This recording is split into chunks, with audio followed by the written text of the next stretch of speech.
Assalamualaikum warahmatullahi wabarakatuh.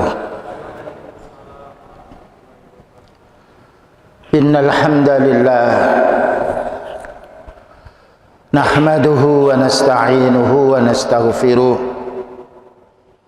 wa na'udzu billahi min shururi anfusina wa sayyiati a'malina.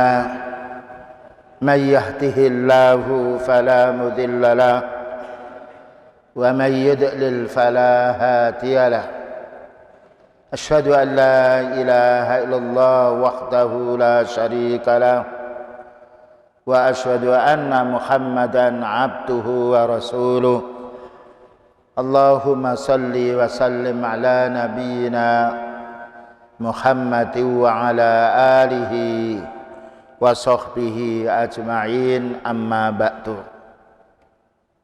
Ma'asyiral muslimin, jamaah salat maghrib yang dirahmati Allah Ta'ala, satu hal yang harus kita pikirkan dan tidak boleh kita lupa bahwa kita hidup di dunia ini di samping untuk beribadah, kita dihibur oleh Allah Ta'ala punya anak. Dan setiap orang ketika dia ingin menikah, ingin keturunan. Dan karena ini penyejuk hati kita. Inilah kegembiraan di dunia. Namun jangan lupa ketika kita mendapatkan titipan anak ini, kita punya tanggung jawab yang besar. Dan kita akan ditanya oleh Allah Ta'ala, sudahkah kita mendidik anak-anak kita, terutama dalam masalah urusan din. Pembahasan kita di sini hakul aulad, hak anak-anak kita. Apa yang harus dia peroleh oleh orang tuanya. Anak tasmalul banina wal banat. Namanya anak ini ya juga termasuk anak laki-laki kita dan anak perempuan kita. Wa huququl aulati katsiratun. Hak-hak anak ini yang dituntut oleh yang menuntut kepada orang tuanya banyak sekali. Ini harus kita pahami. Jadi anak yang lahir dari bapak dan ibu kita ini, dia punya tuntutan yang banyak. Apalagi rata-rata anak yang lahir belum sempurna akalnya. Tidak seperti orang tua bapak dan ibunya. Min ahamiha, yang paling pokok kita supaya kita selamat dunia dan akhirat, bagaimana mendidik anak kita. Tarbiyatul banin wa tarbiyatul banat. Mendidik anak laki-laki kita dan mendidik yaitu putri-putri kita. Ini kewajiban yang tidak bisa kita biarkan. Di antaranya bagaimana anak kita ini tanmiyatuddin, bisa tumbuh agamanya. Sebagaimana kita rasakan ketika kita beribadah, ketika kita sholat merasakan nikmat. Maka bagaimana kenikmatan ini bukan hanya dimiliki oleh orang tua, tetapi bagaimana anak-anak kita itu juga mendapatkan kenikmatan seperti orang tuanya. Jika orang tua merasa tenang dengan sholat, maka bagaimana anak kita juga bisa sholat. Wal akhlaqi fi nufusihim, dan bagaimana mereka memiliki akhlak yang mulia. Bukankah akhlak ini yang membedakan kita dengan hewan? Oleh karena itu Allah Ta'ala berfirman di sini dalam surat At-Tahrim ayat nomor 6. Surat At-Tahrim ayat nomor 6. Maka Allah berfirman, ya ayyuhalladzina amanu qu anfusakum wa ahlikum nara wa qutuhan nasu wal hijarah. Ya ayyuhalladzina amanu, wahai orang beriman. Dipanggilnya oleh Allah Ta'ala orang yang beriman. Karena orang beriman adalah orang yang yaitu mau diperintah oleh Allah dan orang yang disayangi oleh Allah, yang dikasih sayangi oleh Allah Ta'ala. Tatkala Allah Ta'ala manggil hamba yang beriman, apa yang diperintahkan oleh Allah Ta'ala kepada hamba yang beriman ini? Pertama, qu anfusakum, jaga dirimu. Maknanya kita bukan hanya menjaga kesehatan. Kalau jaga kesehatan kita sudah selesai. Sakit kita berobat, ya, istri kita sakit kita obatkan, anak kita sakit kita berusaha untuk mengobatkan. Itu secara logika sudah kita laksanakan. Tetapi qu anfusakum, jagalah dirimu, yang menjaga urusan agama kita ini perlu kita pertanyakan kepada diri kita. Karena menjaga akhlak, menjaga agama lebih utama daripada menjaga kesehatan diri kita. Sekalipun kita juga diperintahkan berobat, diperintahkan supaya kita badan sehat, karena badan sehat itu nikmat. Bagaimana dengan sehatnya hati dengan beramal soleh? Ini puncaknya kenikmatan. Nah, oleh karena itu kita tidak boleh membiarkan masalah ini, karena ini akan ditanya oleh Allah Ta'ala setelah kita meninggal dunia. Wa ahlikum, dan juga jagalah keluargamu. Kita disuruh menjaga diri kita dengan menuntut ilmu, dengan beramal soleh. Karena menuntut ilmu dengan beramal soleh paling baiknya manusia. Bayangkan Allah Ta'ala menjadikan semua para utusan Allah menjadi baik karena sebab ilmu din. Menjadikan para sahabat baik pun juga karena sebab mereka menuntut ilmu agama, menuntut ilmu Islam kepada Rasulullah sallallahu alaihi wasallam. Maka Allah menjadikan mereka itu panutan kita.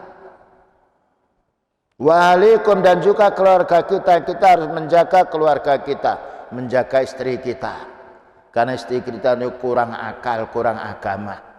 Kalau laki-laki tidak pernah haid, tidak pernah nifas.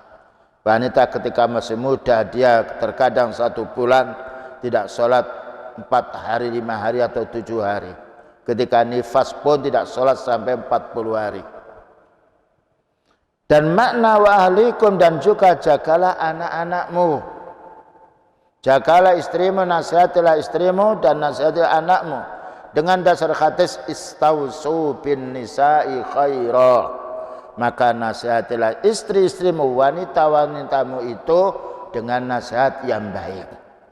Kenapa Allah Ta'ala memerintah kaum pria suruh menasihati wanita? Padahal suatu saat wanita pun juga bisa menasihati kaum laki-laki. Karena Allah Ta'ala melebihkan orang laki-laki ini. Ya, ar-rijalu qawwamuna 'alan nisa. Orang laki-laki bertanggung jawab atas kebaikannya wanita itu sendiri. 6. Disuruh menjaga apa? Diri kita, dan kita disuruh menjaga keluarga kita dari apa? Dari naroh, api. Maknanya orang itu masuk ke neraka karena sebabnya dosa. Orang itu masuk surga karena sebabnya dengan beramal soleh.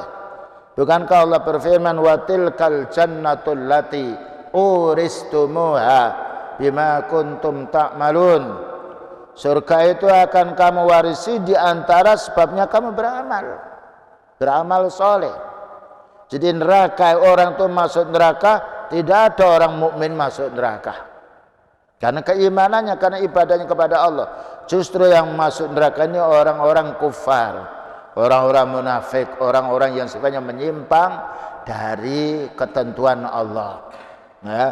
Maka Allah Ta'ala mengingatkan kita sebelum meninggal dunia.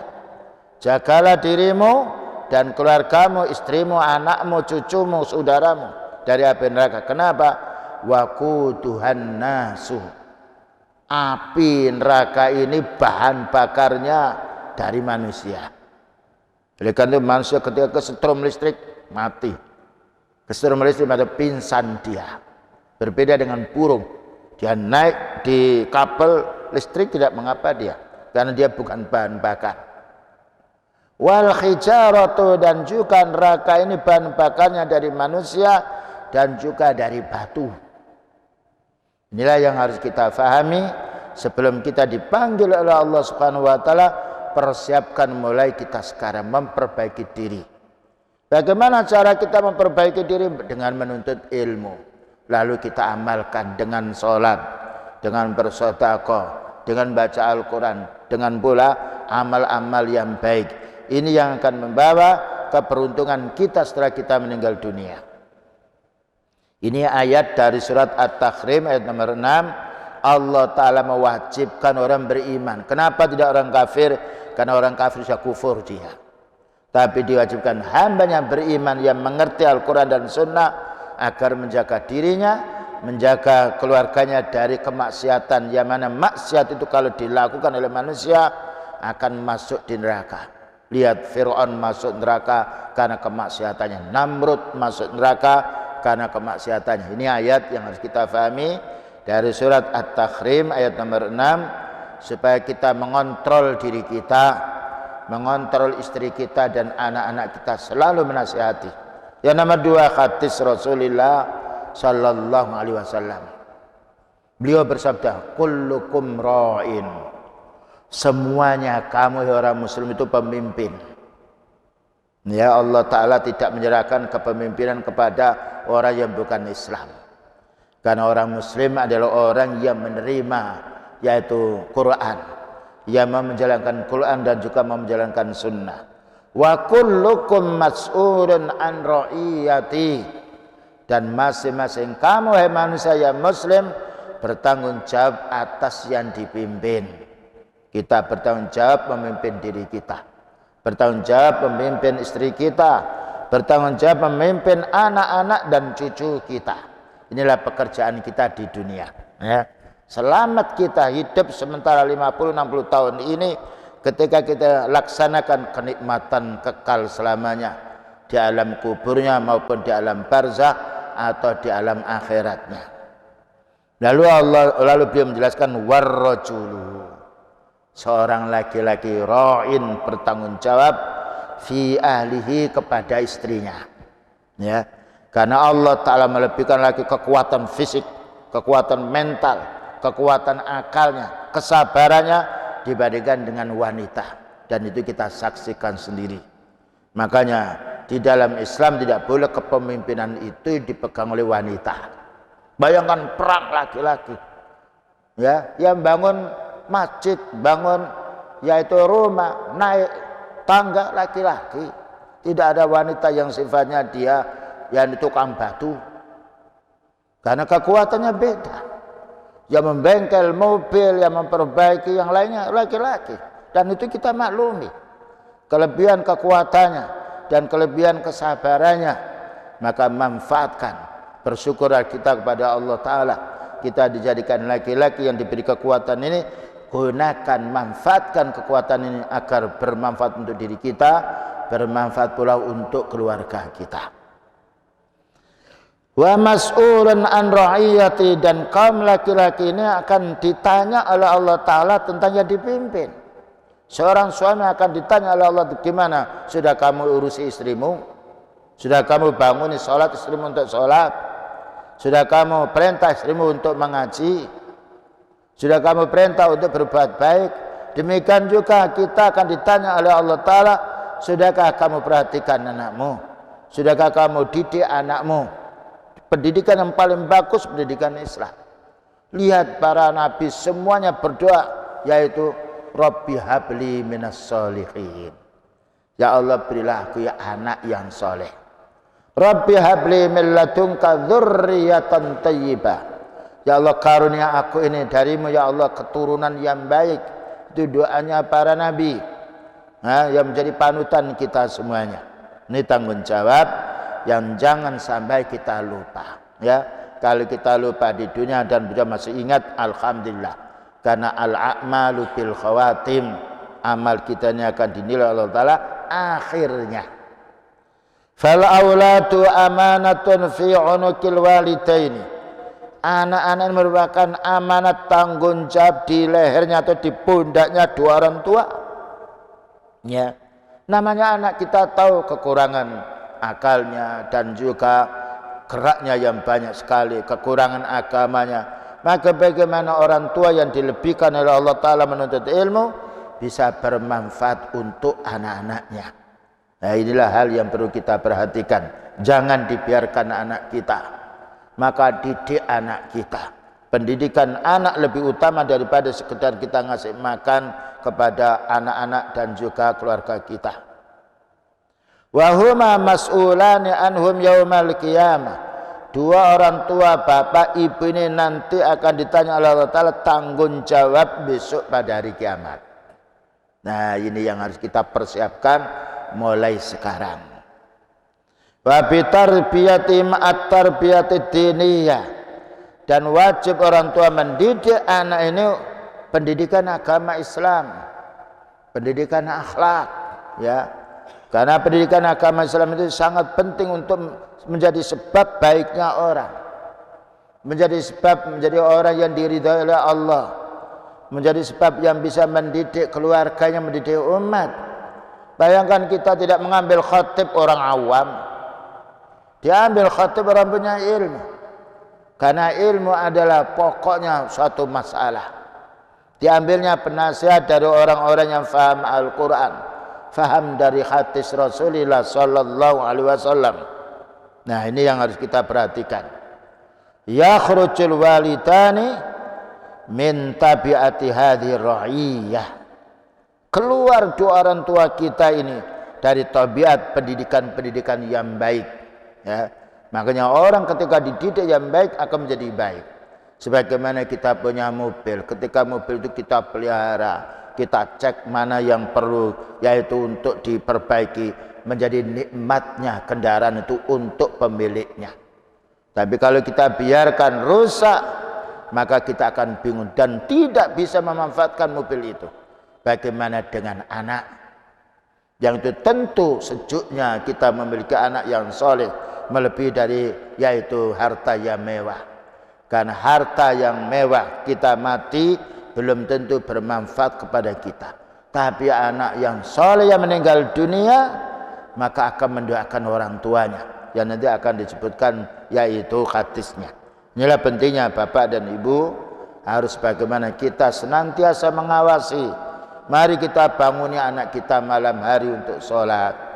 Mari kita bawa anak kita ke masjid untuk salat, untuk menuntut ilmu. Karena kepandaian sesuatu sebabnya ilmu. Ilmu itu enggak bisa dicuri. Tidak bisa yaitu dijual belikan. Tapi al-ilmu bitta'allum. Satu, ilmu itu bisa diperoleh dengan belajar. Sebagaimana Rasulullah sallallahu alaihi wasallam ketika beliau sebelum diangkat menjadi nabi adalah seorang awam, tidak bisa baca tulis, tetapi Allah mewajibkan belajar sehingga menjadi manfaat rahmatal alamin, menjadi sebab rahmatnya alam semesta. Nah, selanjutnya wa yasruhul auladu, dan jika anak ini menjadi baik, ya, menjadi baik orang anak ahli ibadah yang taat kepada orang tuanya, ibunya, fayakununa qurrata ainil abawaini, maka mesti menjadi penyejuk hati kedua orang tua. Nah, ya. Tapi naudzubillah min dzalik, kita punya anak kemudian anak itu nakal, naudzubillah min dzalik, atau tidak mau sholat, atau pekerjaannya kesana kemari, menjadi susahnya orang tua. Bahkan ketika ada musibah pun yang dicari, ini anaknya siapa? Padahal orang tua tidak ada hubungannya dengan anak dalam masalah urusan ibadah. Tapi itu sudah fitrah manusia. Ketika ada kenakalan, ini anaknya siapa, dicari orang tuanya. Ini menunjukkan fitrah manusia. Ketika ada suatu perkara, maka anak yang kurang baik akhlaknya dipanggil orang tuanya. Karena orang tuanya bertanggung jawab atas hal ini. Wa dzurriyyatihim, demikian juga keturunan mereka. Fayakununa qurrata ainil abawaini fid dunya wal akhirah. Anak yang saleh akan menjadi penyejuk hati di dunia dan di akhirat, sebagaimana kisahnya Luqman Al-Hakim. Ya bunayya la tusyrik billah innasyirka ladzulmun adzim. Wahai anakku, jangan kamu menyekutukan Allah. Karena menyekutukan Allah itu adalah dosa yang paling besar. Bahkan bukan hanya diajari anaknya supaya bertauhid, diajari sholat. Ya bunayya aqimis sholata. Wahai anakku, sholatlah kamu. Wa'mur bil ma'rufi wanha 'anil munkar. Perintahkan orang supaya menjadi baik, larang orang itu jangan berbuat kemungkaran. ternyata inilah Luqman Al-Hakim yang diabadikan oleh Allah Ta'ala sebagai pendidik yang berhasil. Ya, karena baiknya seseorang dengan pendidikan, baiknya seorang dengan nasihat dari orang tuanya. Nasihat yang paling bagus nasihat orang tua terhadap anak, karena tidak ada orang tua yang benci, yang tidak sayang terhadap anaknya. Disayangi, sakit diobatkan, tidak punya baju dibelikan baju, lapar dikasih makan. Inilah kebaikan kedua orang tua. Dan akan lebih baik lagi orang tua ketika dia meningkatkan berbuat baiknya pada anak jika anak ini dididik masalah urusan dinul Islam. Nah, oleh karena itu Allah Ta'ala berfirman di dalam surat At-Tur nomor 21. Ya, ini semuanya kita menasihati diri kita, keluarga kita dengan ayat Al-Quran, karena kita beriman kepada Al-Quran. Maka Allah berfirman, walladzina amanu, dan orang-orang beriman, surat At-Tur itu nomor 21. Dan orang-orang beriman, bukan orang kafir. Walladzina amanu, dan orang-orang beriman, wattaba'athum dzurriyyatuhum, dan diikuti oleh keturunan mereka. Bapak-bapak ibu yang beriman diikuti oleh anaknya, diikuti oleh cucunya. Biimanin, mengikuti imannya orang tua. Apa katanya Allah Ta'ala? Alhaqna bihim dzurriyyatahum, maka aku akan temukan besok pada hari kiamat dengan keturunan-keturunan mereka. Bukankah kita kaum muslim bersenang hati kalau kita punya cucu, punya suami, punya istri, punya anak, kumpul di rumah dan menjadi baik semuanya? Itu kenikmatan dunia. Bagaimana nanti kalau orang itu di akhirat dipertemukan lagi kakek neneknya, ibunya, cucunya, semuanya, ya mereka menjadi iman semuanya. Bukankah itu kenikmatan yang tidak ada kenikmatan di dunia? Nah, inilah yang perlu kita pahami. Ya, kita masih punya kesempatan untuk memperbaiki diri. Sebelum kita meninggal dunia, bagaimana kita memperbaiki diri? Wa ma alatnahum min amalihim min syai', katanya Allah, dan aku tidak mengurangi amal mereka sedikit pun. Ketika seorang bapak, orang yang beriman, berilmu, ibu beriman, anaknya mungkin kurang imannya, tapi termasuk bagian pendidikan dari orang tua dimasukkan, dikumpulkan jadi satu. Ma'alatnahum min amalihim min syai', kami tidak mengurangi amal mereka sedikit pun. Kullu mri'in bima kasaba rahin, masing-masing manusia terikat dengan amalnya. Ya, inilah nasihat Allah Ta'ala untuk kita. Allah yang menciptakan kita, Allah yang berhak menasihati kita. Dan inilah sifat Ar-Rahman, belas kasihnya Allah, Ar-Rahim, dan juga kelembutan Allah Ta'ala kepada hambanya. Sebelum kita meninggal dunia selalu kita dinasihati oleh Allah.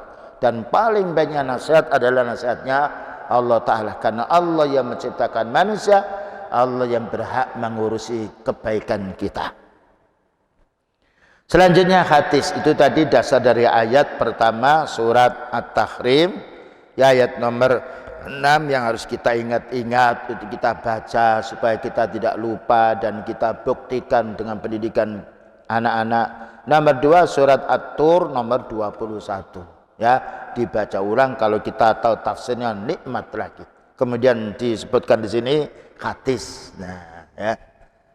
Setelah beliau Syekh Ibnu Utsaimin rahimahullah taala menjelaskan tentang bagaimana kita mendidik anak, kita pandu dengan ayat, lalu kita pandu pula dengan hadis.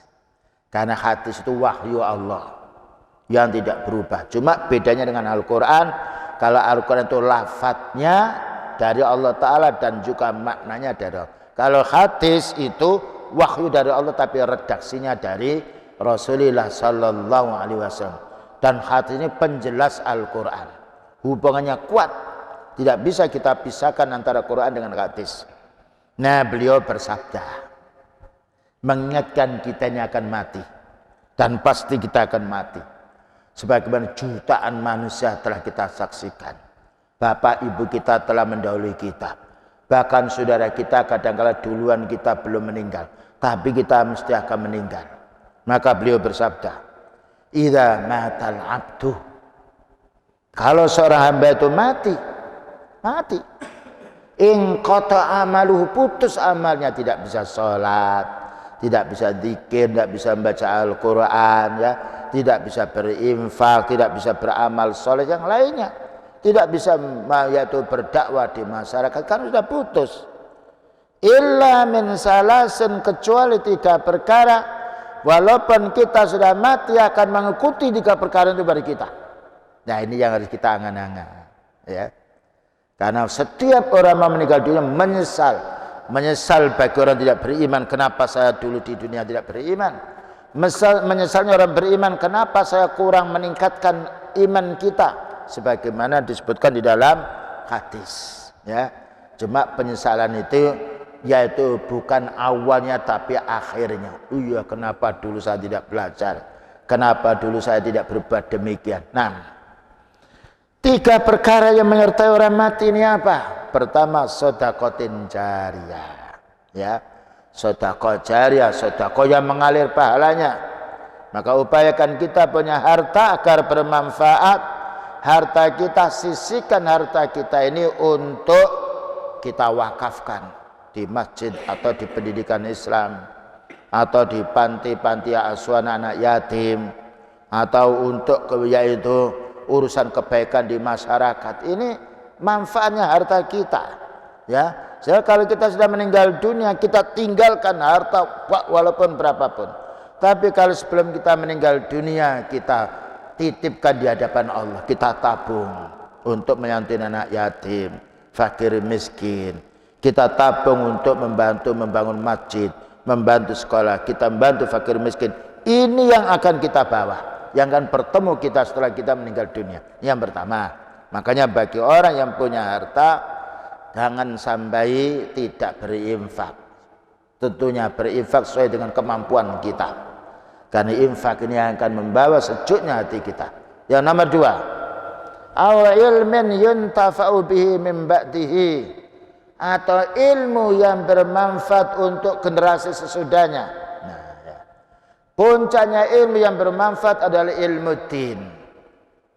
Karena ilmu din ini bersumber dari Al-Quran, bersumber dari hadis Nabi Sallallahu Alaihi Wasallam. Makanya walaupun kita tidak pernah berkhutbah, tidak pernah menasihati orang, bagaimana kita menasihati istri kita, menasihati diri kita, menasihati anak kita, menasihati cucu, menasihati tetangga. Karena nasihat bukan hanya khutbah, bukan hanya pengajian. Pengajian khutbah waktunya sedikit, sedangkan kita dikasih oleh Allah Ta'ala setiap hari 24 jam.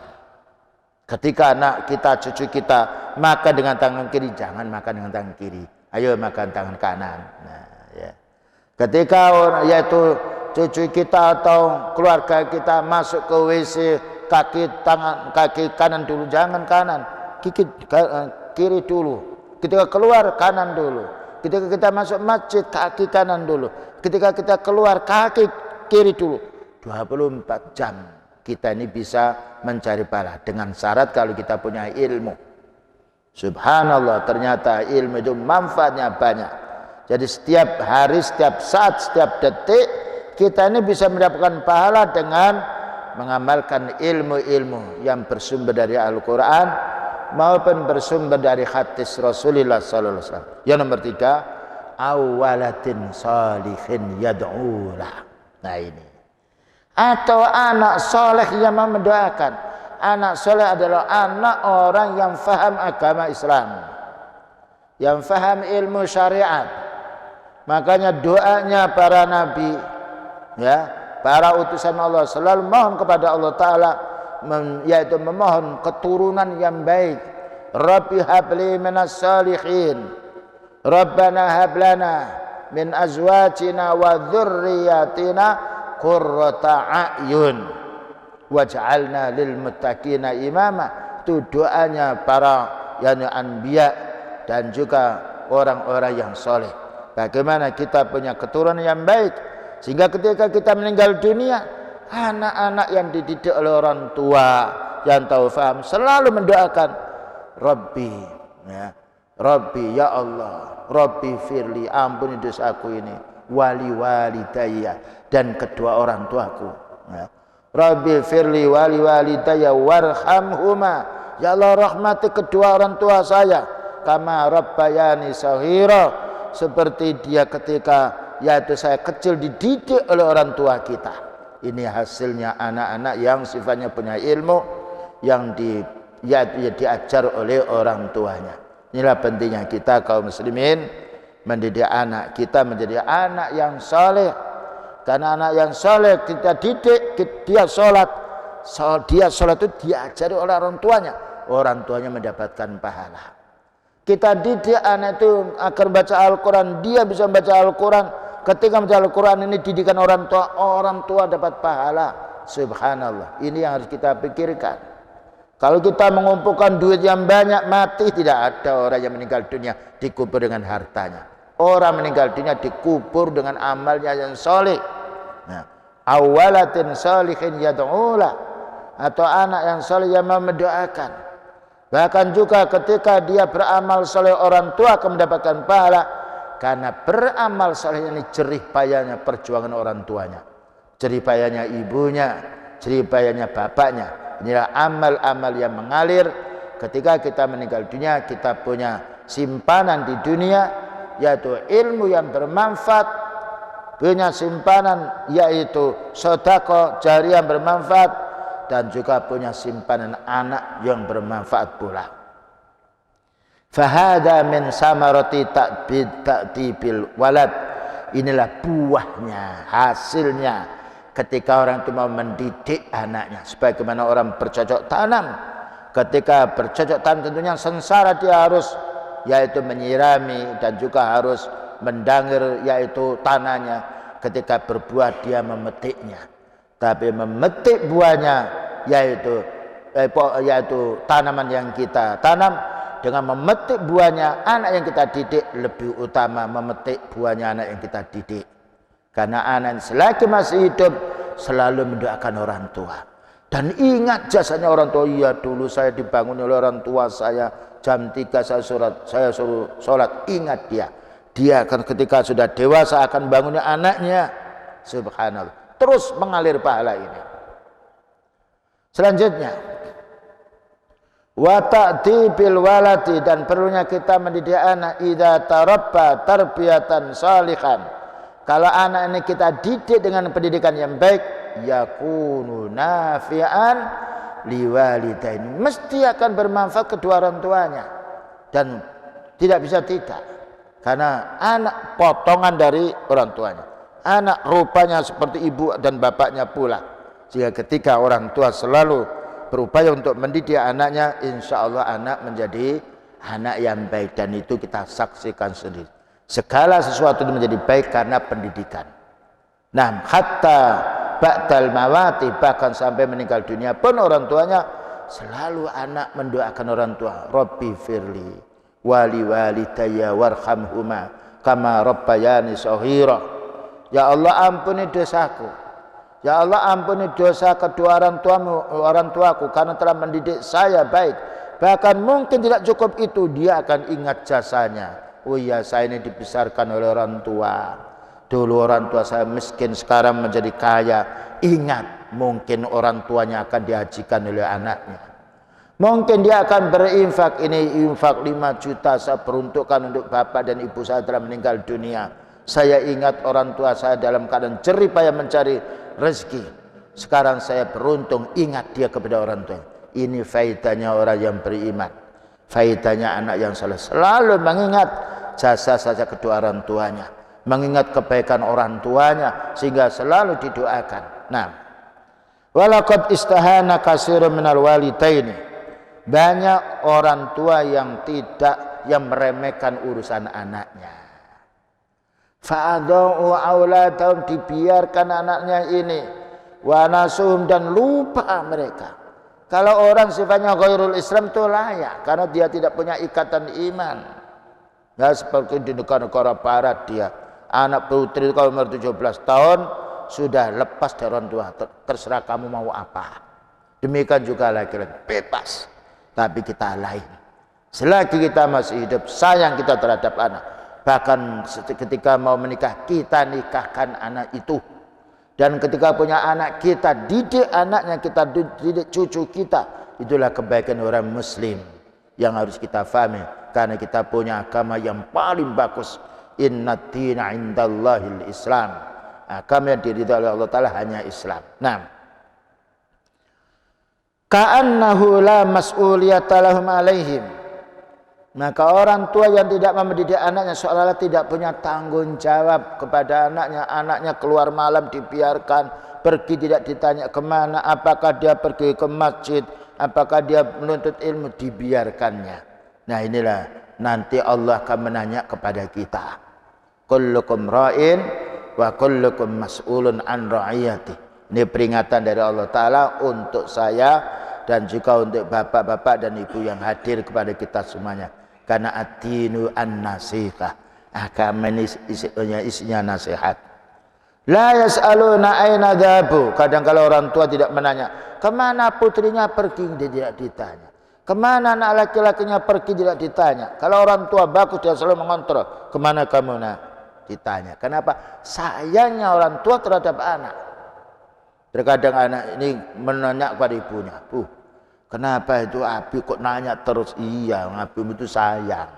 Coba kalau kamu pergi tidak memberitahu di mana, ada apa-apa, di mana orang tuamu akan tahu tentang dirimu. Maka orang tua yang selalu tanggung jawab selalu menanya, di mana kamu, kemana kamu, selalu dikontrol, ya, karena sayangnya terhadap anak. Karena kalau orang tidak sayang dibiarkan dia, kemana saja dia biarkan. Beda kita dengan ayam. Bayangkan anak itu, ayam ketika menetas dia kukuk ya, itu dibiarkan anak itu. Ketika ada orang ingin mengganggu anaknya, dikapluk oleh ayam itu hewan. Bagaimana manusia punya akal dan punya yaitu pikiran yang baik tidak mendidik anak, ini keliru, ya. Karena mendidik anak kebaikan untuk diri kita, kebaikan pula untuk anak kita semuanya. Wala mata jauh, dan tidak menanya kapan dia datang. Ini menunjukkan tidak sayang terhadap anak. Ditanya, kamu mau pergi kemana? Ketika perginya baik, kita setuju. Hati-hati ya. Ketika perginya tidak baik dan memadorkan dirinya, kita larang. Ini kewajiban orang tua.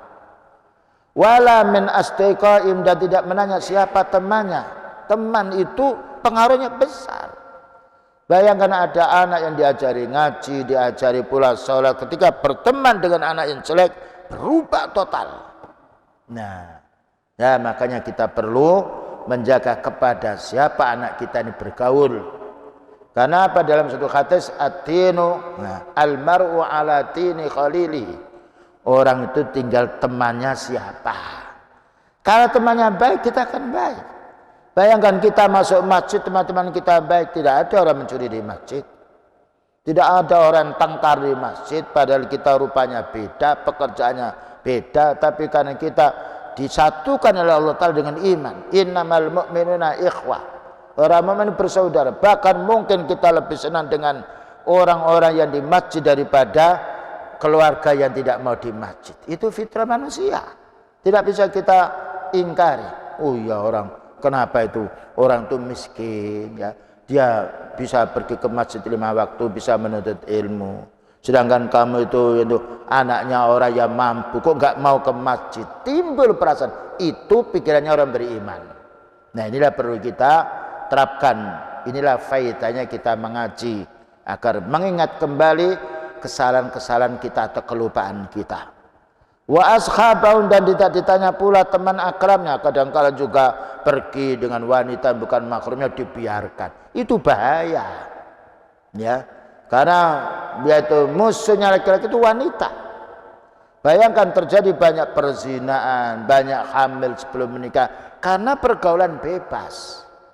Makanya kita kalau punya putri, kalau sudah sekalinya balik, kita carikan jodoh. Setelah menikah menjadi tenangnya jiwa mereka, menjadi baiknya diri kita dan menjadi baiknya keluarga kita. Jangan sampai ditunda, ya. Karena apa? Karena kebaikan anak, kebaikan orang tua. Musibahnya anak, kena pula musibah orang tuanya. Nah, wala yuwajjihunahum ila khairin, dan tidak pernah diarahkan anaknya kepada baik, tidak pernah dinasihati, ya. Dibiarkan. Ini adalah kesalahan orang tua. Bayangkan kalau kita punya rumah tidak kita sapu, tidak kita bersihkan, gatal kita di rumah itu dan busuk baunya di rumah. Itu rumah, perlu adanya pembersihan, perlu adanya disapu, perlu adanya pewangi yang lainnya, perlu dicat pula dan perlu dikapur. Bagaimana manusia yang bertingkah? Kalau kita tidak perhatikan maka bahayanya melebihi daripada rumah yang rusak. Nah, inilah untuk kita semuanya. Wala yanhaunahum an syarrin, dan tidak pernah ditegur anaknya berbuat jahat, dibiarkan. Karena sayang, jangan. Orang yang sayang terhadap anaknya selalu dipantau, selalu dinasihati. Itu kebaikan orang tua. Wa minal ajabi, termasuk heran pula, anna haula'i harisuna kulla khirsin ala amwalihim.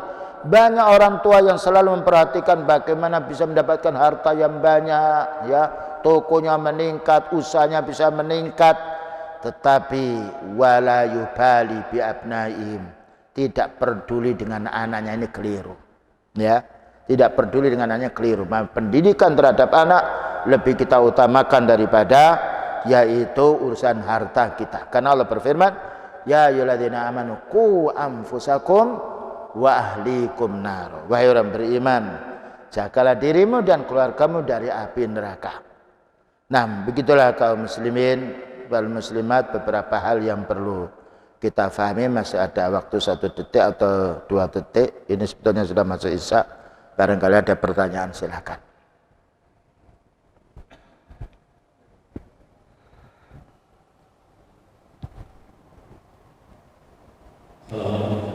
Waalaikumsalam. Iya.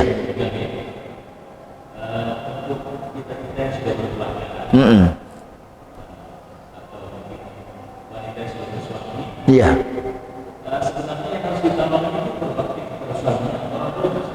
Kalau si istri sudah menikah, wajib kepada suami. Tapi suami hendaknya memberi kesempatan seorang istri untuk berkunjung pada orang tuanya. Tapi sebab kalau sudah wanita ini nikah kan, yang angkah tuka orang tua, aku kumpulkan putriku itu kepadamu, laki-laki itu. Angkah tuka wa zawwatuka, kumpulkan. Tapi seorang suami masih punya kewajiban terhadap orang tua. Tapi seorang istri ketika mau berkunjung pada orang tua harus izin sama si suami. Makanya kalau suami itu orang mukmin, orang muslim, insya Allah tidak akan keberatan apabila seorang istrinya ingin menjenguk ibunya sakit, ingin membantu dengan syarat kalau membantu urusan harta harus ada izin dari si suami. Kalau itu memang hartanya suami, tapi kalau hartanya sendiri diperbolehkan. Iya, laki-laki tetap dia, karena laki-laki juga punya dia kebebasan. Lain dengan wanita, wanita dia harus ada instruksi dari orang tua, dari suami. Kalau suami tidak membolehkan, jangan. Tapi kalau suami membolehkan, maka alhamdulillah. Tapi kalau suami mau pergi ke yaitu mertuanya, mau pergi orang tuanya ketika sakit, mau menjenguk orang tuanya, mengobati dan juga membiayai orang tua, itu tanggung jawab si suami. Karena wanita urusan nafkahnya ditanggung oleh si suami. Baik, saya rasa cukup dan waktu sudah isya. Wassallallahu ala nabiyyina Muhammadin wa ala alihi wasallam. Subhanakallahumma bihamdika asyhadu an la ilaha illa anta astaghfiruka wa atubu ilaik. Walhamdulillahirabbil alamin. Wassalamualaikum warahmatullahi wabarakatuh.